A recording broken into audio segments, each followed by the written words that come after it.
ইউনূস আলাইহিস সালাতু ওয়াস সালাম বারবার পড়তে লাগলো লা ইলাহা ইল্লা আনতা সুবহানাকা ইন্নী কুনতু মিনাজ জালিমিন। বারবার যখন পড়তেছিল আল্লাহ রাব্বুল আলামিন জবাব দিল ফাস্তাজাবনা লাহু ওয়া নাজাইনাহু মিনাল গাম ওয়া কাযালিকা নুনজিল মুমিনিন। ইউনূস আলাইহিস সালাম যখন আল্লাহর শরণাপন্ন হয়ে গেল রে, আল্লাহ বলেন আমার ইউনূস মাছের পেটের ভিতরে এত বড় একটা মুসিবতে পইরা আমি আল্লাহর শরণাপন্ন হয়ে গেছে। আমি আল্লাহ ইউনূসের কথা শুনছি, শুধু শুনছি এমনটা নয়। ফাস্তাজাবনা লাহু ওয়া নাজাইনাহু মিনাল গাম্মি। আমি আল্লাহ ইউনূস নবীরে মাছের অন্ধকার থেকে সুস্থ অবস্থায়, অক্ষত অবস্থায় ইউনূসকে আমি ফিরাইয়া দিছি। সুবহানাল্লাহ। মাছের পেটের ভিতরে এমন ব্যথা সৃষ্টি করে দিল, ব্যথার কারণে মাছ উগলাইয়া ভূমি করে দিল হযরত ইউনূস নবীর একটা পাড়ের মধ্যে, বালুচরের মধ্যে ইউনূস নবীরে ছেড়ে দিল। ইউনূস নবী সুস্থ অবস্থায়, অক্ষত অবস্থায় ফিরে আসলো। এরপর আল্লাহ বলেন ওয়া কাযালিকা নুনজিল মুমিনিন। রব্বি কারীম বলেন মুসিবতের মধ্যে পড়ে যদি কেউ আমি আল্লাহর শরণাপন্ন হয়, আমি আল্লাহ তারে উদ্ধার করি, আমি তার পাশে থাকি। শুধু তাই নয়, ওয়া কাযালিকা নুনজিল মুমিনিন। কিয়ামত পর্যন্ত এই শুধু ইউনূস নবীকে বাঁচাইছি এমনটা নয়, কিয়ামত পর্যন্ত যারা মুসিবতে পড়বে আমি আল্লাহ তাদেরকেও এইভাবেই হেফাজত করব। তাহলে বলুন, মুসিবতে পড়লে কার কাছে চাইবেন? মুসিবতে পড়ে গেলে, বিপদে পড়ে গেলে কার শরণাপন্ন হব? আল্লাহর না বাবার? খুব সাবধান, বাবার কাছে চাওয়া যাবে না, তখন আল্লাহর কাছে চাইতে হইব। ঠিক আছে? আল্লাহ বলেন আমার শরণাপন্ন হইছে, ইউনূস পয়গম্বরকে উগলাইয়া ছেড়ে দিল, কিন্তু পড়ছে কোথায়? একটা বালুর মধ্যে। 40 দিন পর্যন্ত মাছের পেটের ভিতরে থাকার পরে একটা মানুষ কি আর সুস্থ থাকে? উনি আর উঠতে পারে না, শুয়ে রইল বালুর মধ্যে। প্রচন্ড রৌদ্র ছিল, উনি বালুর মধ্যে শুয়ে আছে, হাত লড়াইতে পারে না, শরীর লড়াইতে পারে না। আল্লাহ রাব্বুল আলামিন সেখানে কিছু গাছ জন্ম দিল, যেগুলা খুব দ্রুত বড় হয়ে গেছে। এগুলার ছায়ার মতো পয়গম্বরের সামনে আল্লাহ দিয়া রাখছে, যেন রৌদ্র না লাগে।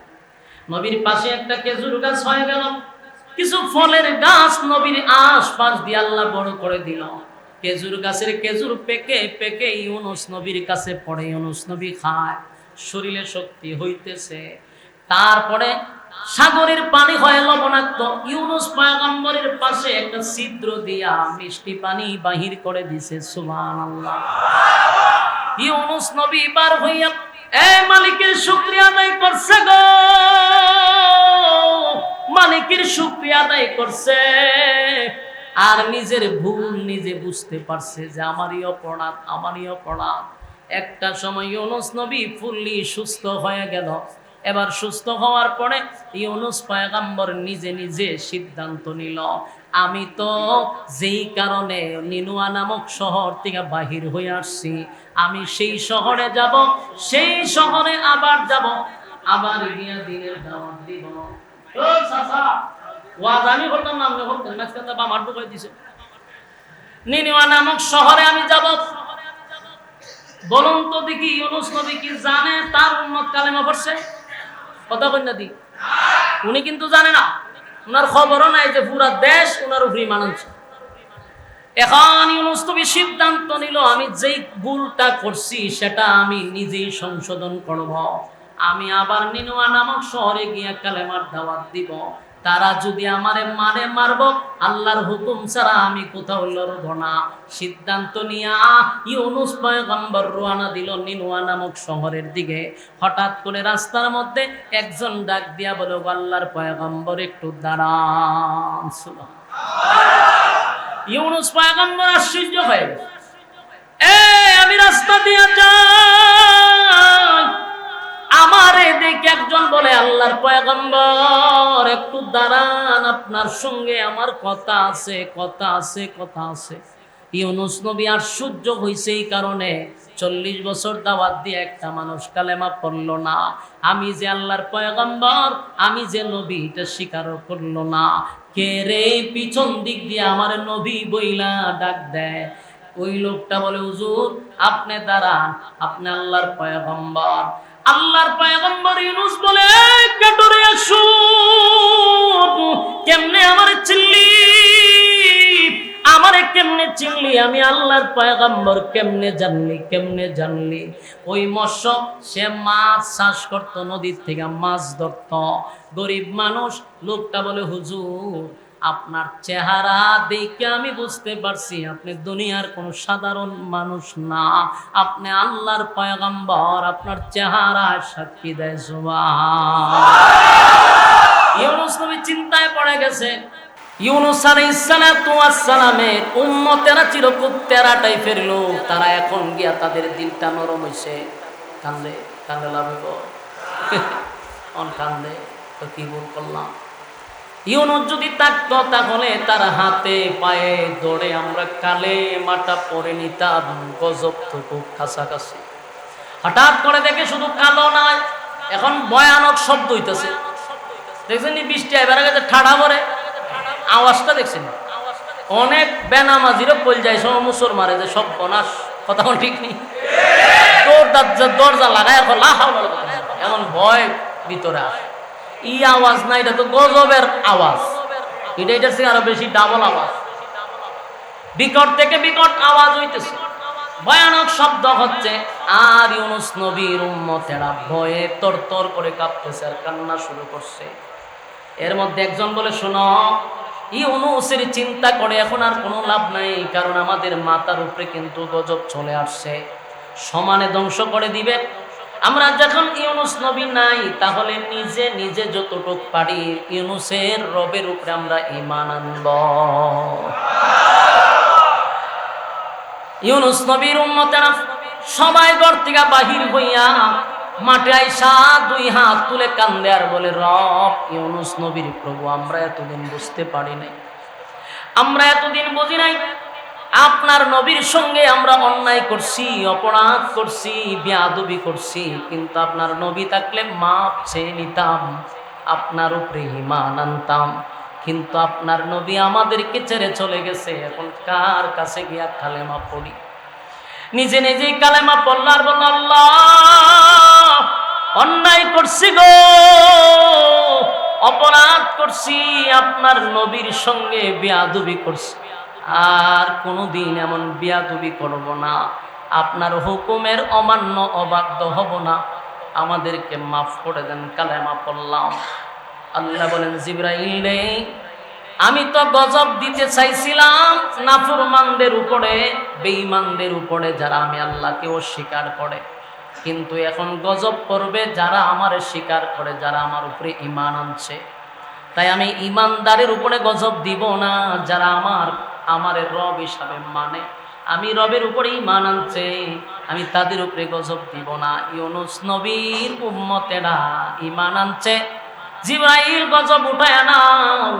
আল্লাহর হুকুমে তারা তাকায়া দেখে আস্তে আস্তে কালো যে একটা, আস্তে আস্তে কালো একটা জাকের মতো নিচের দিকে লামতে ছিল, এটার লামে না। সুবহানাল্লাহ। এটার নিচের দিকে লামে না, এখন খালি উপরের দিকে উঠে। আর বিকট থেকে বিকট ভয়ানক যে আওয়াজ ছিল, এটা আস্তে আস্তে কমে গেছে। আস্তে আস্তে কালো যে একটা জাত ছিল, এটা আস্তে আস্তে উপরে উঠে গেছে, বিকট থেকে বিকট আওয়াজ বন্ধ হয়ে গেছে। তার মানে আল্লাহ গজব উঠায় আনিছে, কারণ যখন জমিনে নাফরমানি হয় তখন আল্লাহ গজব দেয়, নাফরমানি যদি না করে আল্লাহ গজব দেয় না। আল্লাহ গজব উঠায় আনিছে। অন্যদিকে ইউনূস নবী তার সন্তান নিয়ে ভিন্ন একটা এলাকায় অবস্থান করলো, কিন্তু এলাকার অবস্থান নেওয়া পর্যায়ে একজন মানুষ, কিছুদিন পরে দেখে একজন মানুষ, নিনুয়া নামক শহরের একজন মানুষ, উনি রাস্তা দিয়া যায়, ইউনূস নবী লোকটারে চিনলো আর বললো, এইদিকে আসো। নিনুয়া নামক শহরের অবস্থা কি? কারণ ইউনূস নবী জানে 3 দিন হয়ে গেছে, এত দিনে হয়তো বা মাটির সাথে শহর মিশায়া দিছে। নিনুয়া নামক শহরের লোকটা কয় আমি তো এখন খালি আসলাম, কোনো অবস্থা তো কিছু দেখলাম না। ইউনূস নবী কয় কোনো গজব টজব আসে নাই? না। শহর কি ধ্বংস হয় নাই? বলে না। ইউনূস নবীর মাথার উপরে একটা টেনশন চলে আসলো। আল্লাহ নিজের মুখে বলল গজব দিয়া তাদেরকে ধ্বংস করবে। আমিও সরে আসলাম, কিন্তু এখন তারা ধ্বংস হইল না। তারা ধ্বংস হইল না। আল্লাহ কইছে ধ্বংস হয়ে যাবে। তো ধ্বংস যে হইছে না, আমি যারা কইছি গজব দিয়া ধ্বংস করবে, এরা তো ধ্বংস হইছে না। আমারে গেলে তারা বাইরে মেরে লিখবে। কথা বল না? কারণ এরা যে এরা যখন কইতাম গজব আসবে, তখনই আমারে দৌড়াইতো, আমার উপরে নির্যাতন করত, আমারে কালেমার দাওয়াত দিতে দিত না। আর আমি তাদেরকে দিন তারিখ বইলাছি গজব আসবে। এখন যে গজব আসে নাই, তার কাছে যদি আমি যাই, আমারে বাইরে মেরে লিখবে। ইউনূস নবী আর আল্লাহর হুকুমের অপেক্ষা করলেন না, সাথে সাথে সিদ্ধান্ত নিল এই এলাকায় থাকবো না, দেশ ছাইরা আমি বিদেশ চলে যাব। কিন্তু ওই যে লোকটা নিনুয়া নামক শহর থেকে আসে, হেও কিন্তু ঘটনা ভাঙ্গা কইছে না, কারণ এ জানেই না। যদি ভাঙ্গা কইতো তাহলে তো অসুবিধা ছিল।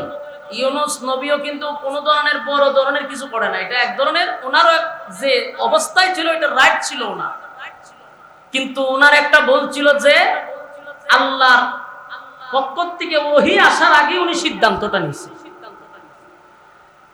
এখন আসুন, আমাদের আহলে সুন্নাত ওয়াল জামাতের আকীদা হলো নবীরা মাসুম, তাদের কোনো গুনাহ নাই। এই জন্য আমরা এই কথা বলবো না ইউনূস নবী গুনাহ করছে। না, ইউনূস নবী যেটা করছিল ওনার জায়গা থেকে এটা ঠিক ছিল, কিন্তু উনি তো আর ওখানকার অবস্থা জানে না। আল্লাহর ওহীর অপেক্ষার আগেই উনি সিদ্ধান্ত নিছে, এটা ওনার ভুল ছিল। ভুল এক জিনিস, গুনাহ এক জিনিস।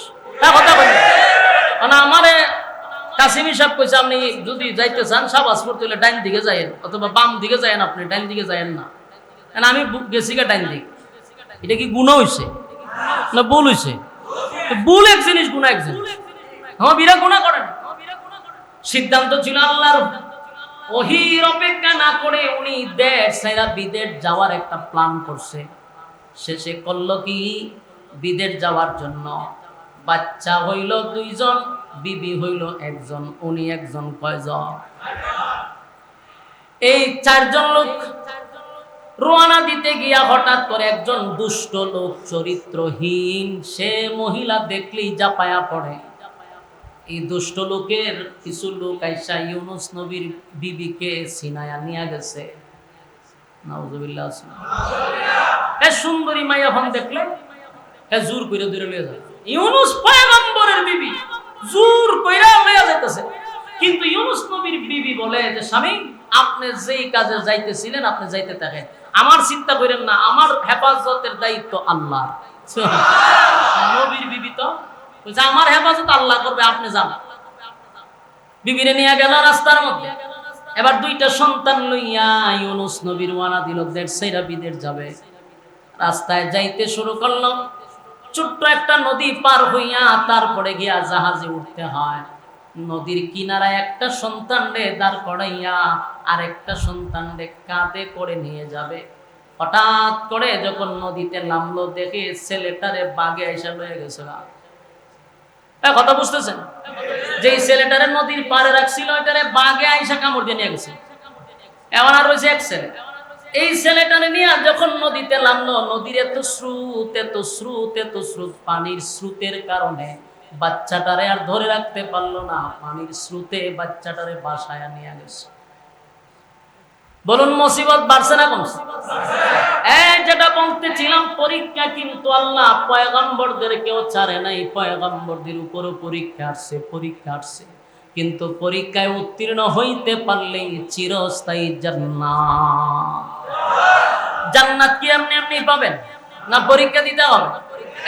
মাসুম নবী যাদের কোনো গুনাহ নাই, নবীরা মাসুম নবীদেরকেও আল্লাহ পরীক্ষায় ফলাইছে। আর আমি আর তুমি তো নাফরমানি করতে করতে জিন্দেগি বরবাদ করছি। আমাদের উপরে কি পরিমাণ পরীক্ষা আসবে, পরীক্ষায় উত্তীর্ণ হতে হবে। ইউনুস নবীর আল্লাহ কি পরীক্ষায় ফলাইলো, বিবিটারও নিয়ে গেল, দুইটা সন্তান ওনার কুল থেকে হারাইলো, এখন কত বড় মুসিবত। ইউনুস নবী এর বড় সিদ্ধান্ত নিল জাহাজে উঠে চলে যাবে। জাহাজে উঠে গেল, দেশ ছেড়ে বিদেশ যাবে। জাহাজে উঠার পরে মাঝখানে যাওয়ার পরেই জাহাজ তো আর স্বাভাবিক না, এটা জায়গার মধ্যে খালি ঘুরে, জায়গার মধ্যে এক জায়গা ঘুরতেছে। জাহাজের মানুষ বা ঘটনা কি, এই রাস্তা দিয়ে কত যায় যাত্রী নিয়ে, কোনোদিন এমন হয় নাই আজকে জায়গাতেই ঘুরতেছে, লক্ষণ বড় খারাপ। এদের মধ্যে একজন বলে, নিশ্চয়ই এই জাহাজের মধ্যে কোনো অপরাধী আছে যে মালিকের অর্ডার ছাড়াই কেউ চলে যাইতে চায়।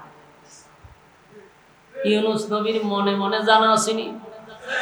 ইউনুস নবী কয়, একমাত্র আমি একজন গোলাম যে মালিকের অর্ডার ছাড়া আমি দেশ ছেড়ে বিদেশ যাইতেছি।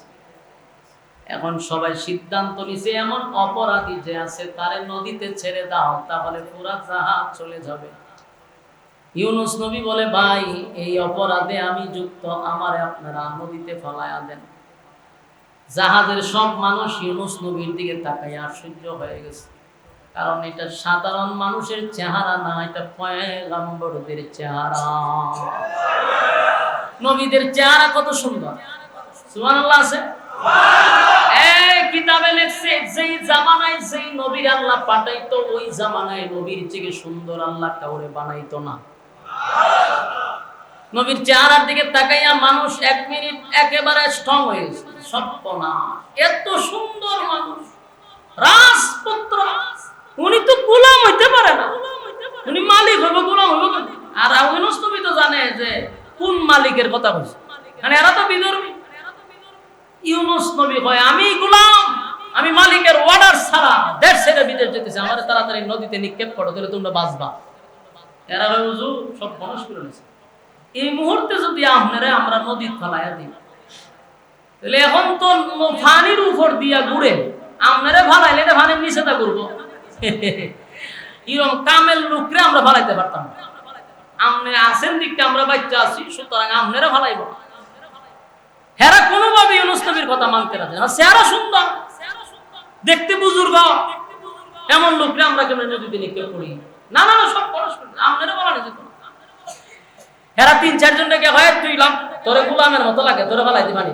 এখন এটা কি মগের মূল লোক কি জোরজার মূল লোকটা ফাইজলামি পাইছ বেটা, কারণ কেউ আর রাজি হয় না। রাজি জন না বলে কেউ তার নদীতে পড়তে রাজি না। মরণ লাগে তো সবাই একসাথে মরবো, 2 সাইডে যদি মইরা জায়গায় আমরা তো বেঁচে গেলাম। কেউ কি ইচ্ছা করে মরতে চাইব? কথা হয় না ঠিক? পরে লটারি মারো, হয় এটা ঠিক। লটারি দিতেছি, যার নাম লটারিতে উঠবো তুমি নিজের নিজে বুঝাইবা যে এটা আমার কপালের দোষ। কোন কি এর দোষ? এটা আমার কপালের দোষ, কারণ নাম উঠছে আমার, আমরা তোমার 3-4 জন দূরে ইরাদা হলাই দিলাম। তোমরা মাননীয় বলে কিতা করবো, এটা কপালের দোষ মাইনে নিলাম। এরা লটারিতে রাজি হয়েছে, কপালের দোষ। লটারি যখন টানছে, প্রথম নাম হয়েছে ইউনুস নবীর নাম, নাম হয়েছে ইউনুস নবী। ও বলে হুজুর কিতা লক্ষণ দিয়ে খারাপ, হুজুর আপনার নাম দিয়েছে। আমি তো প্রথমেই বসলাম যে ভাই আমি অপরাধী। না না না, ভুলে আছে, আপনারা ফালানো যাবে না। আবার লটারি টান দিছে, আবার টান দিছে, পরে আবার ইউনুস নবীর নাম। তখন এরা ছায়ার হুজুর কি করতাম পঞ্চায়েত, আপনিও পড়তে চান, লটারি তো আপনার নাম না, আমরা তো জানি, আমরা ভয় লাগে আপনারা ফালাইতে না, এটাও ভুলে আছে। আবার দিল, আবার দিল, আবার ইউনুস নবীর নাম। এইভাবে 10 বার দেওয়ার পরে ইউনুস নবীর নামই উঠে। শেষে কয় হুজুর কপালের দোষ। শেষে কি কয় কপালের দোষ, কিতা বলবেন? আমরা বহুত চেষ্টা করছিলাম আপনারা না ফালাইবার লাগিয়া। হুজুর আমরা আপনার কাছে মাফ চাই। দরকার হুজুরের দর হগলে দইরা ইউনুস নবীর 2 হাত ধরছে, পা ধরছে, হুজুর আল্লাহর রাস্তায় মাফ করে দিন, উড়াই ফালাই দিছে।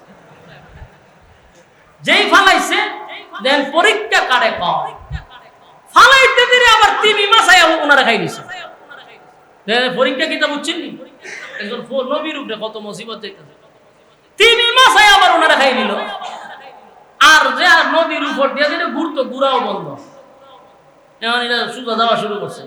হের মাথা এক মাছে ইউনুস নবীরে খাই দিল। ইউনুস নবীরে খাই ডাইরেক্ট পেটের ভিতরে গেছে। ভেড়ের ভিতরে নিচে আল্লাহ মাছ রে, তুই গিলছত আমার নবীরে, কথা ঠিক, হজম করার শক্তি আমি আল্লাহ তোরে দেই নাই। হজম করতে পারতে না, ইউনুস নবীরে মাছে হজম করতে পারে না, ভেড়ের ভিতরে রেখে দিছে, এক সিল্লা ভেড়ের ভিতরে লাগাইছে। এই অন্ধকারের ভিতরে ইউনুস নবী চিন্তা করে গেল, মাছের ভেড়ের ভিতরে বইবে চিন্তা করছে ঘটনাটা কি, একটার পর একটা মুসিবত, আমার অপরাধ হয়েছে, ভুল আমি করছি, তাহলে আমার মালিক অর্ডার দিবার আগে যে আমি দেড় সাইরা বিদেশ যাইবার নিয়োগ করছি, এই কারণে আমার উপরে মুসিবত আইছে, আমি তো অপরাধী। এই ইউনুস নবী এখন পড়া শুরু করছে, লা ইলাহা ইল্লা আনতাস সুবহানাকা ইন্নী কুনতু মিনাজ জালিমিন। ইউনুস আলাইহিস সালাতু ওয়াস সালাম বারবার পড়তে লাগলো, লা ইলাহা ইল্লা আনতাস সুবহানাকা ইন্নী কুনতু মিনাজ জালিমিন। বারবার যখন পড়তে ছিল, আল্লাহ রাব্বুল আলামিন জবাব দিল, ফাস্তাজাবনা লাহু ওয়া নাজাইনাহু মিনাল গাম ওয়া কাযালিকা নুনজিল মুমিনিন। ইউনুস আলাইহিস সালাতু ওয়াস সালাম যখন আল্লাহর শরণাপন্ন হয়ে গেল রে, আল্লাহ বলেন, আমার ইউনুস মাছের পেটের ভিতরে এত বড় একটা মুসিবতে পইরা আমি আল্লাহর শরণাপন্ন হয়ে গেছে, আমি আল্লাহ ইউনুসের কথা শুনছি, শুধু শুনছি এমনটা নয়, ফাস্তাজাবনা লাহু ওয়া নাজাইনাহু মিনাল গাম্মি, আমি আল্লাহ ইউনুস নবীরে মাছের অন্ধকার থেকে সুস্থ অবস্থায়, অক্ষত অবস্থায় ইউনুসকে আমি ফিরাইয়া দিছি। মাছের পেটের ভিতরে এমন ব্যথা সৃষ্টি করে দিল, ব্যথার কারণে মাছ উগলাইয়া ভূমি করে দিল হযরত ইউনুস নবীর একটা পাড়ের মধ্যে, বালু চরের মধ্যে ইউনুস নবীরে ছেড়ে দিল। ইউনুস নবী সুস্থ অবস্থায়, অক্ষত অবস্থায় ফিরে আসলো। এরপর আল্লাহ বলেন, ওয়া কাযালিকা নুনজিল মুমিনিন। রব্বি কারীম বলেন, মুসিবতের মধ্যে পড়ে যদি কেউ আমি আল্লাহর শরণাপন্ন হয়, আমি আল্লাহ তারে উদ্ধার করি, আমি তার পাশে থাকি, শুধু তাই নয়, ওয়া কাযালিকা নুনজিল মুমিনিন। কিয়ামত পর্যন্ত এই শুধু ইউনুস নবীকে বাঁচাইছি এমনটা নয়, কিয়ামত পর্যন্ত যারা মুসিবতে পড়বে আমি আল্লাহ তাদেরকেও এইভাবেই হেফাজত করব। তাহলে বলুন, মুসিবতে পড়লে কার কাছে চাইবেন? মুসিবতে পড়ে গেলে, বিপদে পড়ে গেলে কার শরণাপন্ন হব? আল্লাহর না বাবার? খুব সাবধান, বাবার কাছে চাওয়া যাবে না, তখন আল্লাহর কাছে চাইতে হইব, ঠিক আছে? আল্লাহ বলেন, আমার শরণাপন্ন হইছে, ইউনুস পয়গম্বরকে উগলাইয়া ছেড়ে দিল, কিন্তু পড়ছে কোথায়? একটা বালুর মধ্যে। 40 দিন পর্যন্ত মাছের পেটের ভিতরে থাকার পরে একটা মানুষ কি আর সুস্থ থাকে? উনি আর উঠতে পারে না, শুয়ে রইল বালুর মধ্যে। প্রচন্ড রৌদ্র ছিল, উনি বালুর মধ্যে শুয়ে আছে, হাত লড়াইতে পারে না, শরীর লড়াইতে পারে না। আল্লাহ রাব্বুল আলামিন সেখানে কিছু গাছ জন্ম দিল, যেগুলা খুব দ্রুত বড় হয়ে গেছে। এগুলার ছায়ার মতো পয়গম্বরের সামনে আল্লাহ দিয়া রাখছে, যেন রৌদ্র না লাগে। নবীর পাশে একটা খেজুর গাছ হয়ে গেল, কিছু ফলের গাছ নবীর আশপাশ দিয়ে আল্লাহ বড় করে দিল। খেজুর গাছের খেজুর পেকে পেকে ইউনুস নবীর কাছে পড়ে, ইউনুস নবী খায়, শরীরে শক্তি হইতেছে। তারপরে সাগরের পানি হয় লবণাক্ত, ইউনুস পয়গম্বরের পাশে একটা ছিদ্র দিয়া মিষ্টি পানি বাহির করে দিছে। সুবহানাল্লাহ। ইউনুস নবী বার হইয়া মালিকের শুকরিয়া আদায় করছে গো, মালিকের শুকরিয়া আদায় করছে, আর নিজের ভুল নিজে বুঝতে পারছে যে আমারই অপরাধ। একটা সময় ইউনুস নবী ফুললি সুস্থ হয়ে গেল। এবার সুস্থ হওয়ার পরে ইউনুস পয়গম্বর নিজে নিজে সিদ্ধান্ত নিল, আমি তো যেই কারণে নিনুয়া নামক শহর থেকে বাহির হয়ে আসছি, আমি সেই শহরে যাব, সেই শহরে আবার যাব, আবার গিয়া দিনের দাওয়াত দিব। ও চাচা, ওয়াজ আমি করতাম না, আপনি করতেন, মাঝখানে বা মার ঢুকাই দিছে। নিনুয়া নামক শহরে আমি যাব। বলুন তো দেখি, ইউনূস নবী কি জানে তার উম্মত কালেমা পড়ছে? কথা বল না দি, উনি কিন্তু জানে না, উনার খবরও নাই যে পুরা দেশ উনার উপরে ঈমান আনছে। এখন ইউনূস নবী সিদ্ধান্ত নিল, আমি যেই ভুলটা করছি সেটা আমি নিজেই সংশোধন করব। আমি আবার নিনুয়া নামক শহরে গিয়ে কালেমার দাওয়াত দিব। তারা যদি আমারে মানে মারব, আল্লাহর হুকুম ছাড়া আমি কোথাও লড়ব না। সিদ্ধান্ত নিয়া ইউনূস পয়গম্বর রওনা দিল নিনুয়া নামক শহরের দিকে। হঠাৎ করে রাস্তার মধ্যে একজন ডাক দিয়া বলে, আল্লাহর পয়গম্বর একটু দাঁড়ান। ইউনূস পয়গম্বর আশ্চর্য হয়ে গেল, আমি রাস্তা দিয়ে যাই, আমারে দেখে একজন বলে, আল্লাহর পয়গম্বর একটু দাঁড়ান, আপনার সঙ্গে আমার কথা আছে, কথা আছে, কথা আছে।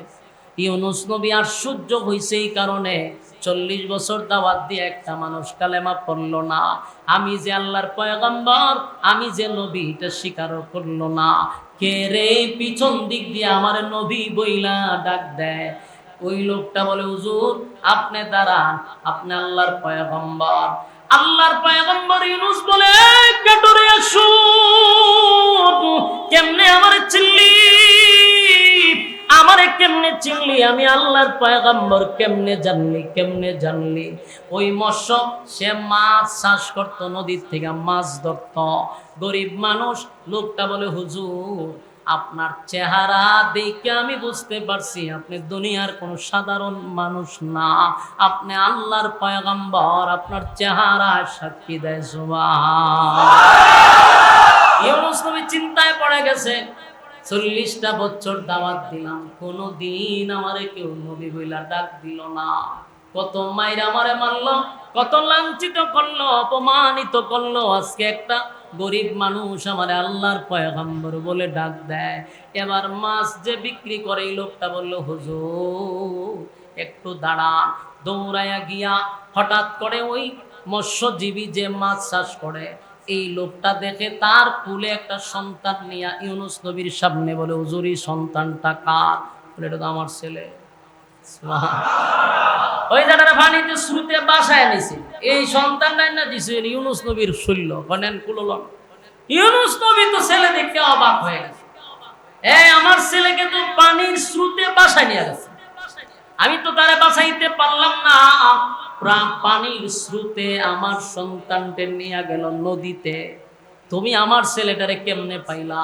বলে, হুজুর আমি গেছি মাছ ধরার জন্য, আমার জালে আপনার সন্তানকে পাইছি, দেখলাম সে জীবিত, তারে চিকিৎসা করলাম, ভালো হয়ে গেছে। বলুন তো, সন্তান হারানোর পরে যদি বাবা তার সন্তান ফিরে পায় কতটা আনন্দ। আপনার ছেলে যদি হারায়া যায়, বিজ্ঞপ্তি দিয়েছেন, পেপার পত্রিকায় দিয়েছেন, বাবা কি সময় ঠিক থাকে? একটা বাবার সন্তান হারানোর পরে পাগল পাগল হয়ে যায়, এই সন্তানটারে যদি কিছুদিন পরে পায় তাহলে কতটা খুশি হয়।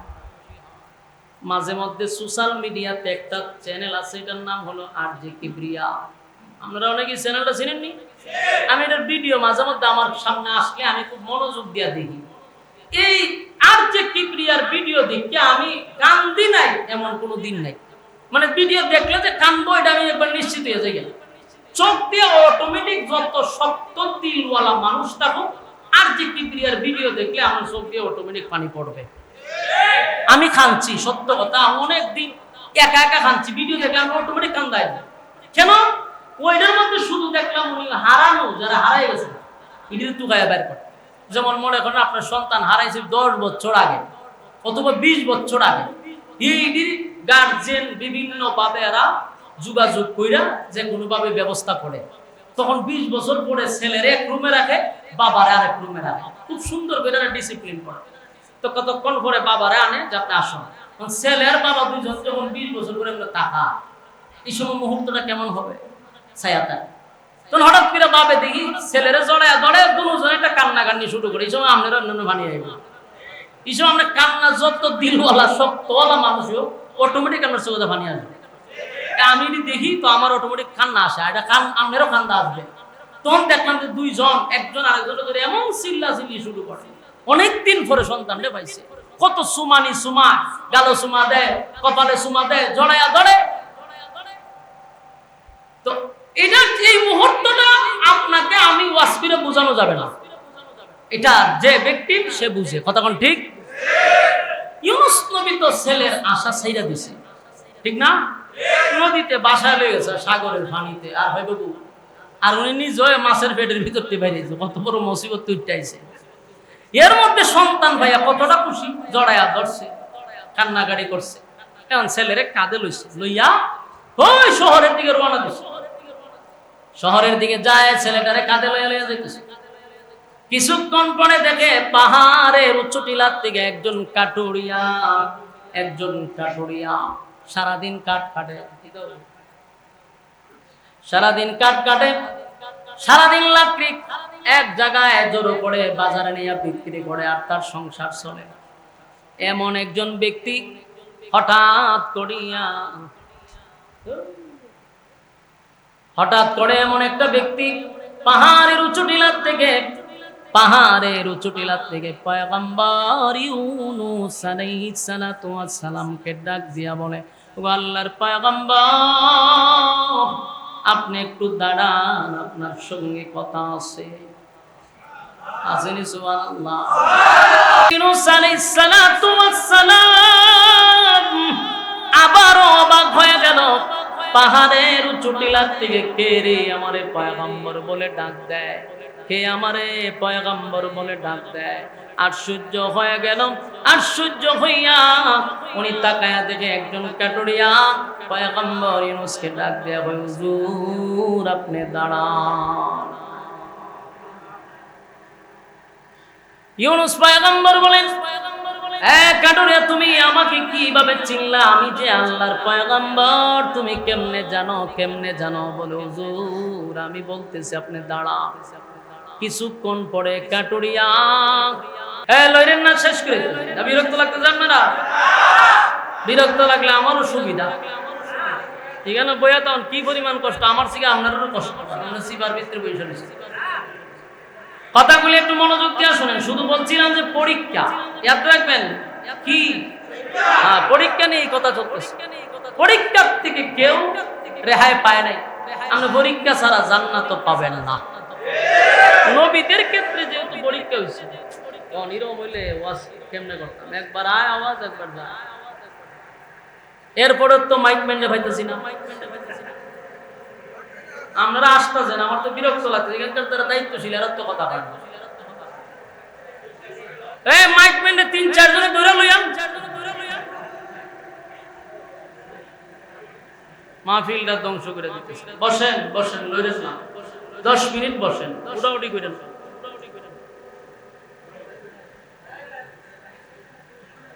না, কোনো লাভ নাই। আমি চিল্লাইতেছি, বাহিরের এখানকার যারা দায়িত্ব এরাও শুনে না। আচ্ছা বসেন, শেষ করে দিতেছি, বসেন। এখন যে বিষয়টা বলতেছিলাম, ইউনূস পয়গম্বর একজন আল্লাহর পয়গম্বর, ঠিক না? উনি প্রথম রাস্তা দিয়ে যায়, ওনার এক সন্তান ফিরাই দিয়েছে। কান্দ লইয়া যায় আরেক লোক, সারাদিন পাহাড়ে লাকড়ি কাটে। এই লোক ওই মাইকম্যান আইছে, করতে গাইছে, ইতি করেন চাচা, মাইক লাগাই আপনি যাইেন না বাইরে আড়াউড়ি করতেন। লাইকটা বাই করে নিয়েছে, আপনি একবার আওয়াজ হয়, একবার সামনে ভিতরে নিয়ে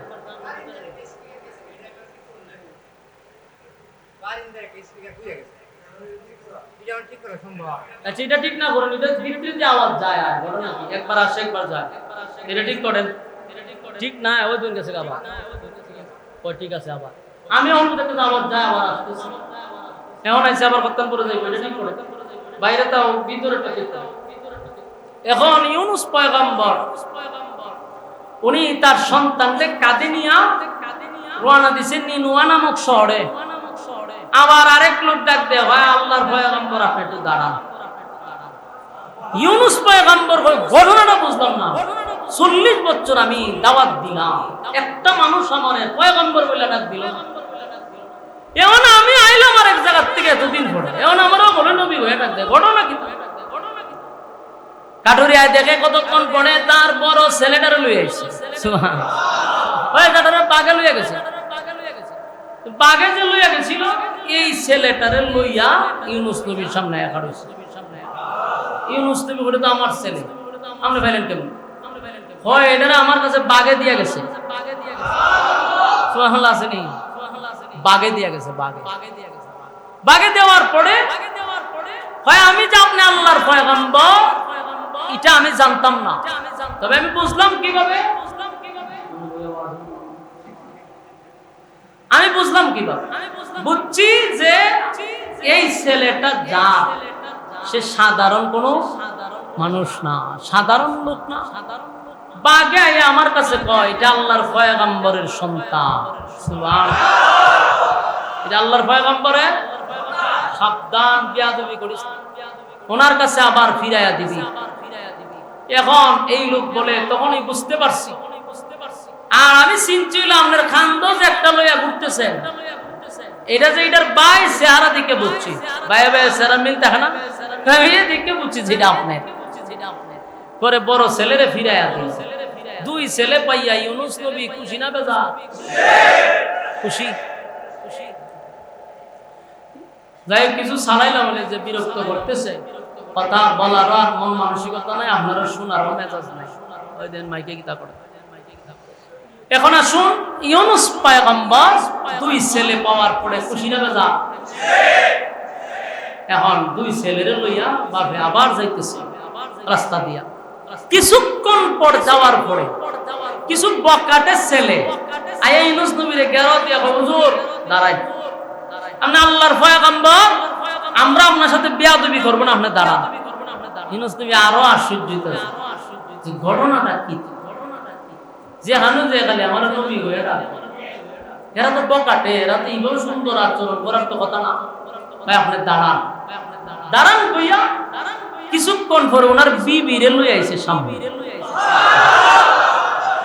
তখন বিবিরে ভাইয়া তারও খুশি, 2 ছেলে হারাইছিল আল্লাহ ফিরাইয়া দিছে। বিবিরে নিয়ে গেছিল এক জালেমে, সেও আইন ওর বিবিরে ফিরত দিছে। তখন বলল যে তোমার যে সে নিয়ে গেছিল কোনো ক্ষতি করে নাই? বলে যে নিছিল হেতু চরিত্র ভালো না, চরিত্র খারাপ, তবে আমার সাথে সে কিছু করতে পারে নাই। এ যে আমারে করতে চাইছে না এমনটা না, কয়েকবার চাইছে আমার ধরতো, আল্লাহ হাত প্যারালাইসিস করে দিয়েছে। এ ধরতো হাত প্যারালাইসিস ছিল, আবার তওবা করে আর জীবন ধরতো না, ভুল করে লেছি, আল্লাহর রাস্তায় মাফ করে দেন। মহিলা মানুষ, দিল নরম, আল্লাহ মাফ করে দেন, মাফ করে দিছে, রাত ভালো হয়েছে, কিন্তু চরিত্র তো খারাপ। 2-3 দিন পরে আবার যায় ধরতো, আল্লাহ আবার দেয় প্যারালাইসিস করে, আবার শিক্ষা দেয়, কান দেয়, আবার উনি দোয়া করে আল্লাহ আবার হাত ভালো করে দেয়। কুত্তার লেজ তো সুদা হয় না। 3 বারের মাথায় এরপরে ইউনুস পয়গম্বরের বিবি বলে যে ঠিক আছে তুই এইভাবেই থাক, তুই লড়াচড়া করিস না, তোর খাদ্য বালা এ প্যারালাইসিস অবস্থা ফিরে রয়েছে। ইউনুস নবীর হাতে ফিরাইয়া দেওয়ার পরে তার হাতের প্যারালাইসিস ভালো হচ্ছে। সুবহানাল্লাহ। তাহলে বিবিও পাইল, সন্তানও পাইল। গেল নিনওয়াত নামক শহরে, ভিতরে ভয় আছিল, গেলে কিছু একটা হামলা করব, কিন্তু মাইরা লাগা মারে আল্লাহর দ্বীন কায়েম করব। গিয়া দেখে এরা নবীরে ফাইয়ারা যে কি খুশি। সুবহানাল্লাহ।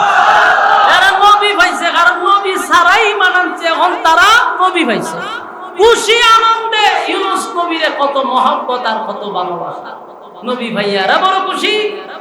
আর কান্না শুরু করছে যে আপনারে গোটা নিনুয়া নামক শহর তালাশ করছি, গলিতে গলিতে আপনারা তালাশ করছি, আমরা আপনারে পাই নাই, আপনি আমাদের মধ্যে আসছেন। এরা শুকরিয়া স্বরূপ আল্লাহর কুদরতি পায়ে সেজদা দিছে। বলুন তো দেখি, ইউনুস নবীরও কি আল্লাহ পরীক্ষা ছাড়া ছেড়ে দিছে?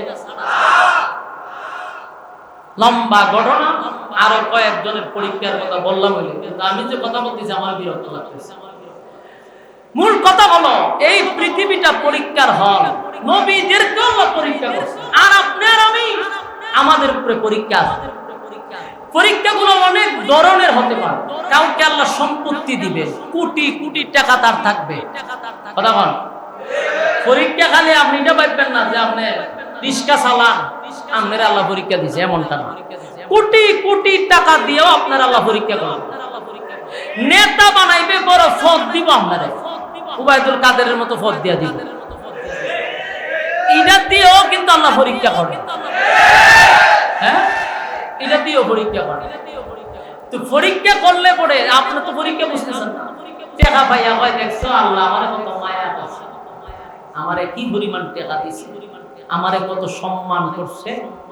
হে কয় যে আল্লাহ আমার প্রতি কেউ দোয়া আছে, আমার এই পরিমাণ টাকা দিছে। আরে বেটা, তোরে টাকা দিয়ে আল্লাহ পরীক্ষা করতে, তুই পরীক্ষা দাসস, তুই টাকা কোন দিকে খরচ করস, কি করতেছস, মালিক তোরে টাকা দিয়া পরীক্ষা করাইছে। আবার কাউকে আল্লাহ এক বেলা খায় আর এক বেলা খাইতে পারে না, এই অবস্থায়ও তারে পরীক্ষা করাইছে। তুমিও পরীক্ষায়, টাকাওয়ালারও আল্লাহ পরীক্ষা করাইছে। বুঝতে হবে আমরা সকলেই একটা হলের ভিতরে আছি পরীক্ষা দিতে। রেজাল্ট আউট হবে হাসরের মাঠে, সেদিন বোঝা। হাসরের মাঠে তিনটা মুহূর্ত হবে ভয়ানক। এর মধ্যে একটা হইল যেদিন রেজাল্ট দিব, যদি ডাইন হাতে দেয় কপাল বালা, বাম হাতে দিলে কপাল পড়ছে। বাম হাতে অথবা ডান হাতে, যখন বাম হাতে পাইবেন বুঝবেন যে কপাল আপনার মুসিবত আছে। রেজাল্ট পাওয়ার পরে সে বুঝবে আমার লক্ষণ বালা না, লক্ষণ। সেদিন সিদ্ধান্ত হবে আপনি জান্নাতে যাবেন না জাহান্নামে যাবেন। এজন্য আমরা সকলেই পরীক্ষার হলে আছি। আল্লাহ আমরা অনর্থক বানায় নাই। আফাহাসিবতুম আন্নামা খালাকনাকুম আবাসাও ওয়া আন্নাকুম ইলাইনা লা তুরজাউন। আমি অনর্থক অকারণে নিষ্প্রয়োজনে তোমাদেরকে বানাইছি। কেন বানাইলাম? ওমা খালাকতুল জিন্না ওয়াল ইনসা ইল্লা লিয়াবুদুন। আরে মানব দানব বানাইছি ইবাদতের জন্য। বলুন কিসের জন্য?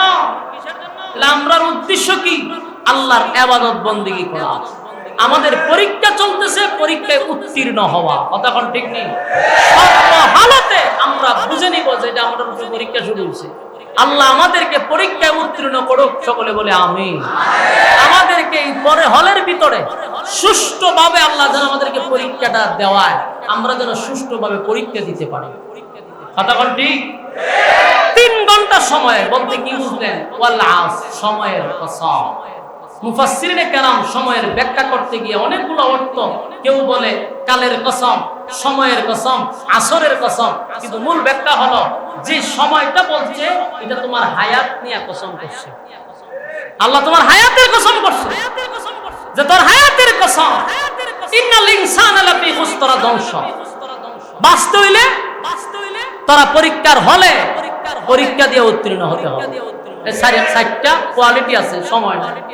তো আমরা এটা বুঝে নিব যে আমাদের উপরে পরীক্ষা চলছে। আল্লাহ রাব্বুল আলামিন আমাদেরকে